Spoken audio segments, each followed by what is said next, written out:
বিলাসীপাড়ার উচ্ছেদিত স্থান পরিদর্শনে এবিএমএসইউর এক প্রতিনিধি দল সমজেলার চরুয়াবাখরা, চিরাকুটা এবং সন্তোষপুরের উচ্ছেদিতদের সঙ্গে দেখা করে।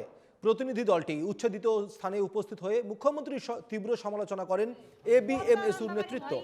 উচ্ছেদিতদের নাম ভোটার তালিকা থেকে কর্তন করা প্রসঙ্গেও প্রতিক্রিয়া দেওয়া হয়েছে। উচ্ছেদ বন্ধ না হলে গণতান্ত্রিক আন্দোলনের হুমকি দেওয়া হয়েছে এবিএমএসইউ তরফে।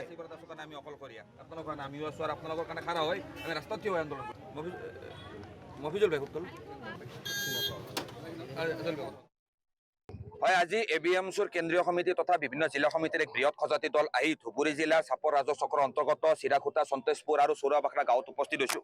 এই অঞ্চলৰ উচ্ছেদিত জনতাৰ কাষত আমি থিয় দিছোঁ।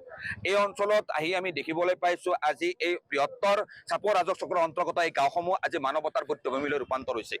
একমাত্ৰ আম্বানীক এই মাটিসমূহ হস্তান্তৰ কৰিবলৈ এই অঞ্চলত দশক দশক ধৰি বসবাস কৰি থকা এই গৰাখহনীয়া পীড়িত মানুহখিনিক কোনো ধৰণৰ পুনৰ সংস্থাপন, ক্ষতিপূৰণ কোনো ধৰণৰ বিশ্বাসত নোলোৱাকৈ হিমন্ত বিশ্ব শৰ্মা ডাঙৰীয়া নেতৃত্বাধীন অসম চৰকাৰখনে অমানৱীয়ভাৱে, দানৱীয়ভাৱে, অবৈধভাৱে মহামান্য উচ্চতম ন্যায়ালয়ৰ বিভিন্ন নিৰ্দেশনা সম্পূৰ্ণভাৱে ভায়োলেট কৰি ইয়াত বলপূৰ্বক উচ্ছেদ চলাইছে, ফ'ৰ্চফুল এভিকশ্যন চলাইছে। আৰু এই উচ্ছেদৰ আমি তীব্ৰ বিৰোধিতা কৰিছোঁ, কাৰণ এই মানুহখিনি এই অঞ্চলত ভূমি পট্টা পোৱাৰ বাবে যোগ্য। কোনোবা মানুহৰ ঠাইত যদি 2 বিঘা মাটি আছে, তাৰ পৰা যিখিনি মাটি লাগে সেইখিনি চৰকাৰে লৈ কমচে কম 2 কঠা মাটি হ'লে মানুহখিনিক সেটেলমেণ্ট দিব লাগিছিল। কিন্তু তেওঁলোকৰ মৌলিক অধিকাৰ কাঢ়ি লৈ এনেকৈ ঘৰ বাৰী, শাসন আৰু ক্ষমতাৰ ভয় দেখুৱাই এনেকৈ উচ্ছেদ কৰিব নালাগিছিল। এই উচ্ছেদৰ তীব্ৰ আমি বিৰোধিতা কৰিছোঁ।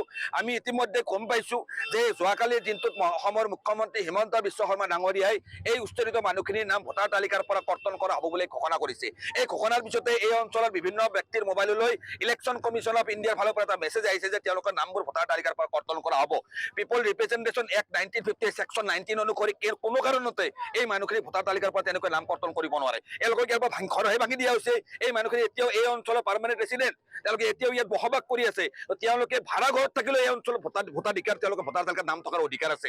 এই অধিকাৰ আজি আমি গম পাইছোঁ যে ইলেকশ্যন কমিশ্যন অফ ইণ্ডিয়াই বিজেপিৰ নীতি মতে, বিজেপিৰ চোতলত মতে কাঢ়ি লৈ যাব বিচাৰিছে। এই ব্যৱস্থা বন্ধ হ'ব লাগে। এই মানুহখিনিক য'ত বয়েজেৰ আলগা বিৰচিং জাৰুৱা সমষ্টি, অৰ্থাৎ আজিৰ যিটো বিলাসীপাৰা সমষ্টিৰ পৰা তেওঁলোকক ট্ৰেন্সফাৰ কৰি য'ত বিৰচিং জাৰুৱা সমষ্টিৰ যিটো আপোনাৰ বয়েজেৰ আলগাত তেওঁলোকক বিকল্প ভূমি দিয়াৰ কথা চৰকাৰে কৈছে।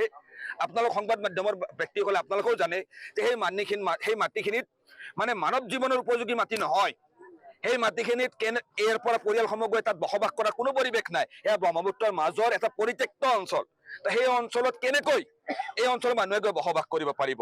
কাৰণ এই মানুহখিনি ভূমিহীন মানুহ। Right to shelter constitutional guarantee হয়, and the government is duty bound to provide shelter and land to every landless and shelterless family of the India.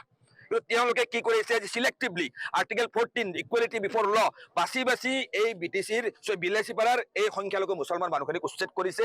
আৰু এই উচ্ছেদৰ আমি এবিএমচিৰ বিৰোধিতা কৰিছোঁ আৰু পুনৰ সংস্থাপনৰ দাবী উত্থাপন কৰিছোঁ।